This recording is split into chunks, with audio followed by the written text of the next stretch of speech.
एक टाइम तक ये ग्लेशियर ऑलमोस्ट समंदर तक आता था और अब ग्लेशियर खिसकते खिसकते पीछे उधर तक चला गया है। एक राइड के 15,000 रुपये लग रहे हैं एक बंदे के। और यहाँ का जो जंगल है ना थोड़ा अलग ही टाइप का चल रहा है।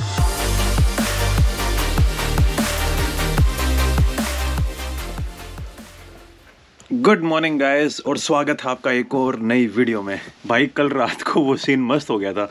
ये देखिए, ये था मेरा रूम और इधर मेरा बेड और ये गेट हो गया था बंद और इस कारण से रात को मुझे उधर हॉल में ही सोना पड़ा। लेट भी काफ़ी हो गया था। मेरे मन में था कि नॉक करूं, लेकिन फिर मैं यार अगर इतनी रात को कोई, मैं बेडरूम में हूं और फिर अगर कोई नॉक करता है तो मुझे कैसा लगेगा। फिर मैं थोड़ा काइंड बन गया। मेरे को कंबल वहाँ पे मिल ही गए थे और ब्लैंकेट मिलने के बाद वहीं पर सो गया फिर मैं। अभी तायशा को भी मैंने मैसेज कर दिया कि वो आ जाएंगे भी थोड़ी देर में, बस मैं अभी तब तक यहाँ पे वेट करता हूँ। माहौल देखे भाई, ऊपर दिख रही है आपको बर्फ, वो ग्लेशियर दिख ही रहा होगा आपको। न्यूजीलैंड में समंदर यहाँ से 3 किलोमीटर आगे है और बिल्कुल समंदर के पास तक ये ग्लेशियर आया हुआ है। आज हम ग्लेशियर तक ट्रैक करने जा रहे हैं और ये है फ्रांस जोसेफ विलेज। यहाँ से आप हेलीकॉप्टर राइड भी ले सकते हो, लेकिन मेरा प्लान यहाँ से लेने का नहीं है। मैं कोशिश करूँगा कि एक और दूसरी जगह है, क्योंकि अब हम अगले 3 से 4 दिन तक काफ़ी ग्लेशियर देखने वाले हैं और मैं कोशिश करूंगा कि जो बाकी जगह हैं उनसे हम ग्लेशियर को देख पाएँ। और कई ऐसी जगह हैं जहां पर एकदम आप गाड़ी को ऑलमोस्ट ग्लेशियर के पास तक लेके जा सकते हो। इवन तो आप ग्लेशियर के ऊपर चल नहीं पाओगे। ग्लेशियर के ऊपर चलने के लिए आपको एक वो स्पेशल चीज़ लेनी पड़ेगी और उतना मैं एक्साइटेड भी नहीं हूँ ग्लेशियर के ऊपर चलने का। मेरा मन है जो अपने उत्तराखंड के ग्लेशियर है ना, उनके ऊपर चलूँ, यहाँ पे ना। और अगर ऐसा कुछ हुआ कि अगर कुछ सेटिंग वेटिंग बैठ गई तो एक हेलीकॉप्टर राइड भी ले लेंगे ग्लेशियर की, लेकिन अभी तक राइड का कोई प्लान नहीं है। इस ग्लेशियर के बारे में आपको गजब की बात बताता हूँ। इस जगह का नाम है फ्रांस जोसेफ और ग्लेशियर का नाम भी है फ्रांस जोसेफ। जो अगर आप चलते जाएंगे तो लगभग यहाँ से 5.5 किलोमीटर का ट्रैक है।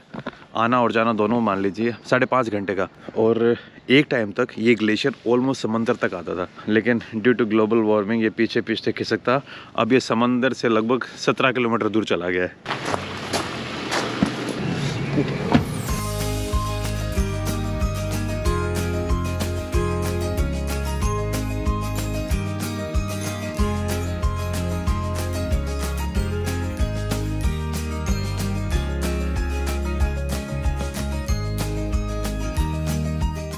भाई हमने जो हमारी फ्रांस जोसेफ ग्लेशियर की तरफ की राइड वो स्टार्ट कर दी है। हमें एक जगह पे गाड़ी पार्क कर ली और उसके बाद ट्रैक करना पड़ेगा। और इस एरिया में ड्रोन अलाउड नहीं है क्योंकि हेलीकॉप्टर राइड चलती रहती है ना। ये है भाई यहाँ की पार्किंग और यहाँ की पार्किंग में हमने लगा दी है गाड़ी और अब यहाँ का जो ग्लेशियर का ट्रैक है वो स्टार्ट होने वाला है। Glacier view at the end of the forest walk. Today is the Sunday 11th of June. Viewpoint is 3000 meters from glacier. Walking time 30 minutes return. Track condition in the valley today good. भाई हम तो यहाँ पे track करके बहुत जल्दी पहुँच गए। लगभग मान लो 10 मिनट में हमने कार पार्किंग से ट्रैक स्टार्ट किया और पहुँच गए हैं ग्लेशियर वाले व्यू पॉइंट के ऊपर। इस सामने जो दिख रहा है ना, ये वाइट ये है ग्लेशियर की बर्फ़। लेकिन ग्लोबल वार्मिंग ने अपना तमाशा यहाँ पे भी दिखाया है। 1908 में जब अंग्रेज़ यहाँ पे आए थे स्टार्टिंग के टाइम पे, उस टाइम तक ग्लेशियर यहाँ तक आता था, यहाँ तक। ये देखिए ये वाला पॉइंट, और अब ग्लेशियर खिसकते खिसकते पीछे उधर तक चला गया है। और एक टाइम तो ऐसा था कि ये वाला ग्लेशियर नीचे एकदम समंदर के पास था। समंदर यहाँ से ज़्यादा दूर नहीं है, ये मान लीजिए 4 या 5 किलोमीटर आगे जाके आपका बीच आ जाएगा, पैसिफिक ओशियन। लेकिन अपने इस ग्लोबल वार्मिंग के चलते चलते ग्लेशियर ये श्रिंक होता जा रहा है। अब देखिए कहाँ तक पहुँच गया है, एकदम ऊपर तक। कम से कम 2 किलोमीटर तो होगा ऊपर आराम से। ये देखिए दिखा रखा है ना, 1908 में ये ग्लेशियर यहाँ तक था। न्यूजीलैंड की जो ये माउंटेन रेंज है इसको सदर्न एल्प्स बोला जाता है। और इसके पीछे का रीज़न क्या है कि भाई उस टाइम यूरोप के अंदर जो माउंटेन्स थे उनको एल्प्स बोलते थे, तो यूरोपियन यहाँ पे आए तो उन्होंने इनको बोल दिया सदर्न एल्प्स। लेकिन जो यहाँ की लोकल ट्राइबल लैंग्वेजेस हैं उनके अंदर इसके 2 नाम हैं। दोनों नाम मैं एक बार आपको बताता हूँ। माओरी में अलग है और यहाँ पे दूसरी ट्राइब है और उसका नाम भूल गया मैं। कल रात को हम हॉस्टल में बात कर रहे थे। ये देखिए का रोई मता मेरे हिसाब से उसके अंदर बोलते हैं माओरी के अंदर, और हिने हुका तेरे। 1908 में अपनी दुनिया की पॉपुलेशन थी लगभग 1,750 मिलियन और आज हो रखी है 7.4 बिलियन। 1908 में कार्बन था लगभग 300 ppm और 2016 में है 405। 1908 में एवरेज टेम्परेचर था यहाँ पे 13.7 और 2016 में यहाँ पे एवरेज टेम्परेचर है ऑलमोस्ट 15 डिग्री। लगभग 1.5 डिग्री के हिसाब से यहाँ का टेम्परेचर है वो बढ़ चुका है एवरेज। और इस पॉइंट से आगे आप जा नहीं सकते क्योंकि पहले ही शायद ये ओपन था, लेकिन अब ग्लेशियर कभी भी भाई अलग अलग करवट ले सकता है। कभी भी कोई अगर मान लो बर्फ़ टूट के गिर गई तो एवलांच हो सकती है। तो फॉर द सेफ्टी रीजंस आप इससे आगे नहीं जा पाओगे। जब भी आपने ग्लेशियर देखा वो था फ्रांज जोसेफ ग्लेशियर, और अगला हमारा पॉइंट होने वाला है फोक्स ग्लेशियर।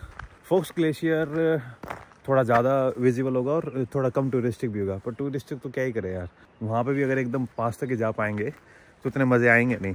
और ड्रोन यहाँ पे आप उड़ा नहीं सकते क्योंकि हेलीकॉप्टर टूर कर रहे हैं, तो जगह जगह के ऊपर नो ड्रोन के साइन बोर्ड लगे हुए हैं। और एक मस्त सी बात और लिखी हुई इन्होंने कि please don't take your drone, you can literally save a helicopter crash. तो वो आपको एक गिल्ट फीलिंग भी देता कि कहीं गलती से मान लो आपने ड्रोन ज़्यादा हाई फ्लाई कर दिया और गलती से हेलीकॉप्टर के साथ टकरा गई तो मुश्किल है यार। अब है ना, मेरे को प्रेम भाई की याद आ रही है। आप लोगों को याद होगा उत्तराखंड की एक ट्रिप करके आया था मैं, और वहाँ पे मीलम ग्लेशियर की बात कर रहा था, मुंशियारी साइड में, पिथौरागढ़ डिवीज़न में ऊपर की तरफ अपने कुमाऊं रीजन में। तो मीलम ग्लेशियर अब ओपन हो चुका है, और जो लोग ग्लेशियर को देखने में इंटरेस्टेड है ना, तो आप डेफिनेटली ये वाली ट्रैक करनी चाहिए। 10 दिन का ट्रैक होगा जहाँ पे आप इंडिया के आखिरी गाँव तक जाओगे। मीलम गाँव का नाम है उसका, और मीलम गाँव में आप गांव के पास से ही थोड़ा दूर जाके ग्लेशियर पड़ता है। मेस्मराइजिंग सीन है भाई वहाँ पे, नेक्स्ट लेवल। मैं कोशिश कर रहा हूँ कि इस साल उस ग्लेशियर का जो ट्रैक है वो कंप्लीट कर लूँ, लेकिन अभी तो मैं बाहर ही हूँ। जब इंडिया जाऊँगा, इंडिया जाते ही मेरा प्लान है छत्तीसगढ़ को एक्सप्लोर करने का, और उसके बाद देखते हैं कि भाई नेक्स्ट क्या होगा क्या नहीं। ये वाली गाड़ी है जिसमें हम ट्रैवल कर रहे हैं।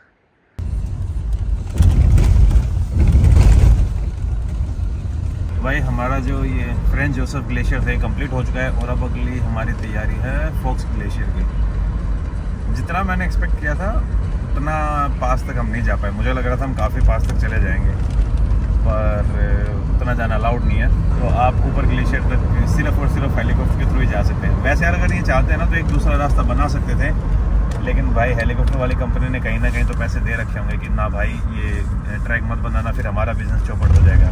क्योंकि पहाड़ के साइड से तो आप ऊपर ट्रैक आसानी से बना सकते, इतना मुश्किल नहीं होगा। वहाँ ग्लेशियर का बाढ़ का थोड़ी खतरा होगा, कोई बाढ़ का खतरा तो वैली में होता है। तो पता नहीं यार। ऊपर भी एक ट्रैक है जहाँ से आप ऊपर से व्यू ले सकते हो, लेकिन एग्जैक्ट आगे तक नहीं जा सकते क्योंकि अलाउड नहीं है।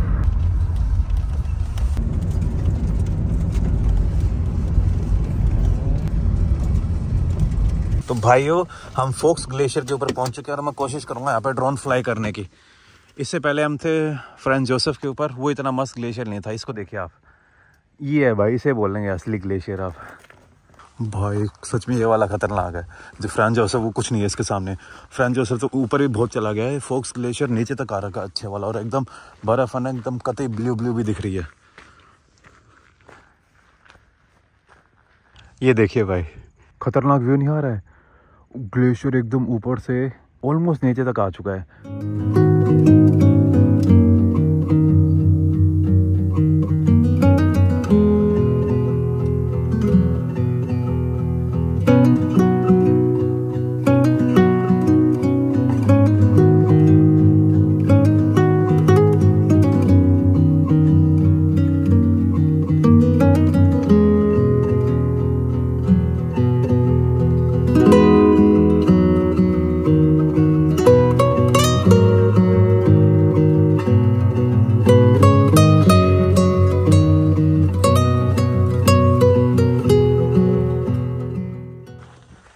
भाई हमने ड्रोन शॉट ले लिए हैं, और अब हम वापस से जा रहे हैं आगे की तरफ। So what's your views on this one, on this glacier? It was better? Much better. It was so nice. I just fell in love with the glacier, I think. It's much like literally you can see everything and it's so down. I hope we can make it till here. अभी हम कोशिश करेंगे वहां तक जाने की। एक बार तो मेरा मन हो रहा था कि मैं ग्लेशियर के पास इस ड्रोन को भेज दूं। फोक्स ग्लेशियर है जिसपे अभी हम जा रहे हैं। अभी ये था व्यू पॉइंट यहाँ का, थोड़ा दूर से देखना पड़ता है। अगर पास से देखेंगे तो ग्लेशियर ढंग से दिखेगा नहीं, आपको कुछ दिख ही नहीं रहा था। हमें लगा कि ऐसी फालतू सा ग्लेशियर होगा, लेकिन जब भाई यहाँ से दूर से आके इसका व्यू देखा ना, ये देखिए भाई। तो अभी हम जा रहे हैं इसकी ट्रैकिंग के लिए। मस्त है यार सच में, इसकी तारीफ करनी पड़ेगी हमें। How far is it? The parking? Not far, it's like 10 minutes. Ah, that's nice. So we just gonna go back to this village we just passed. भाई ये वाला जो माउंटेन है ना, ये वाला, ये न्यूजीलैंड का सबसे हाईएस्ट माउंटेन है, माउंट कुक। जो इधर जब आप फोक्स ग्लेशियर को देखने आओगे तब आपको इजीली दिख जाएगा, लेकिन आपको व्यू पॉइंट के ऊपर जाना पड़ेगा। अभी हमने व्यू पॉइंट पे थे तो वहाँ से हमने देखा था। And mount cook is the highest peak in New Zealand which is 3,724 meters. In India we have at this height we have passes. Okay. Thanks to Himalayas we have like really big mountains. Yeah. So in height it's nothing compared to India, I guess. Yeah, we like India's highest peak is 8,500 or 8,600. Mount Kanchenjunga. We share it with Nepal, and we have one more. Like we also have the second highest peak, K2. But somehow it's not governed by us. It comes under Pakistan occupied Kashmir. Oh, okay. So yeah, but we are hopeful we will take it back. So Pakistanis give it back. Oh man. Fox Glacier की जो छोटा सा गांव उसके अंदर आ चुके हैं हम वापस हैं। और अभी हम एक बार यहाँ पे जो हेलीकॉप्टर टूर वाले हैं ना उनसे बात करके आ रहे हैं। तो हेलीकॉप्टर टूर में क्या होता है, लिटरली हेलीकॉप्टर आपको ग्लेशियर के ऊपर लेके जाएगा, स्नो लैंडिंग करवाएगा और वापस इधर लेके आ जाएगा। भाई इधर हम पेट्रोल ले रहे हैं और यहाँ पे पेट्रोल बहुत महंगा है। ये देख लो, अभी तक हमने $100 से ऊपर का पेट्रोल ले लिया है। How much do we have? Right now 107. Oh. We can put $3 more. $3 No, I more. think we just stick with that. Okay. Because that should be enough. भाई पेट्रोल बहुत महंगा है यहाँ पे। और अभी हम जो ये हेलीकॉप्टर राइड वाले इनके पास जाके आए थे, एक राइड के 15,000 रुपये लग रहे हैं एक बंदे के। तो देखते हैं यार कि क्या करेंगे क्या नहीं। क्या रेट है? 2.73, लगभग 130 रुपये के आसपास पेट्रोल का प्राइस है यहाँ पे। और जैसे अपने इंडिया में होता है कि यार कोई ना कोई आपकी हेल्प कर देगा तेल डालने में, यहाँ पे सारा का सारा तेल आपको खुद ही डालना पड़ता है। अभी भाई सारी चीज़ें ख़त्म करके हम जो फोक्स ग्लेशियर है उसको देखने जा रहे हैं। और इसका जो व्यू पॉइंट है वो लगभग 5 किलोमीटर के आसपास होने वाला है। और यहाँ का जो जंगल है ना थोड़ा अलग ही टाइप का चल रहा है। हर जगह है ना पेड़ों के ऊपर पता नहीं अजीब तरीके की काई वाई टाइप आ रखी है, ये देखिए आप। और सबसे इंटरेस्टिंग बात, न्यूजीलैंड के अंदर सांप वाँप तो है नहीं, तो यहाँ पे आपको किसी भी जानवर से डरने की ज़रूरत भी नहीं है। बाकी जानवर भी नहीं है। ठंड में नॉर्मली आप एक्सपेक्ट करते हो कि भालू वालू होंगे, यहाँ पे भालू भी नहीं है। तो भाई देख लो, इससे ज़्यादा क्लोज हम नहीं जा सकते ग्लेशियर के। ये जो सामने आपको दिख रहा है ना, ये ब्लूइश, ये सेंटर में यही है फोक्स ग्लेशियर। और इसका व्यू उससे तो काफ़ी बेटर लग रहा है यार। और अगर आज से अगर आप 30 से 40 साल पहले भी देखोगे ना तो ग्लेशियर यहाँ तक आता था। ये सारे की सारी ज़मीन ग्लेशियर के नीचे आती थी, ग्लेशियर भरा पड़ा रहता था। लेकिन अब ग्लेशियर धीरे धीरे पीछे सिकुड़ता हुआ जा रहा है। भाई हर जगह ये हाल हो रहा है। अपने जो गंगोत्री ग्लेशियर हैं या फिर पिंडारी, जहाँ से अपनी गंगा नदी स्टार्ट होती हैं, गंगा के जो बाकी ट्रिब्यूटरीज वो हो गई, वो भी बहुत पीछे जाते जा रहे हैं। यमुनोत्री भी पीछे जा रहा है बहुत ज़्यादा। और हिमालय के ग्लेशियर तो आई थिंक दुनिया में सबसे जल्दी पिघल रहे हैं। इवन तो हमारे पास हाइट अच्छी खासी है, लेकिन हम ट्रॉपिकल जोन में पड़ते हैं, तो वैसे फिर जो सन है वो अलग तरीके से काम दिखाता है। ये तो यार समुद्र से ये मान लो ज़्यादा दूर है भी नहीं। इनकी हाइट होगी लगभग मैक्स से मैक्स 1200 से 1300, 2000 मीटर। यहाँ न्यूजीलैंड का जो हाईएस्ट पीक है वो इतनी ज़्यादा ऊंची नहीं है।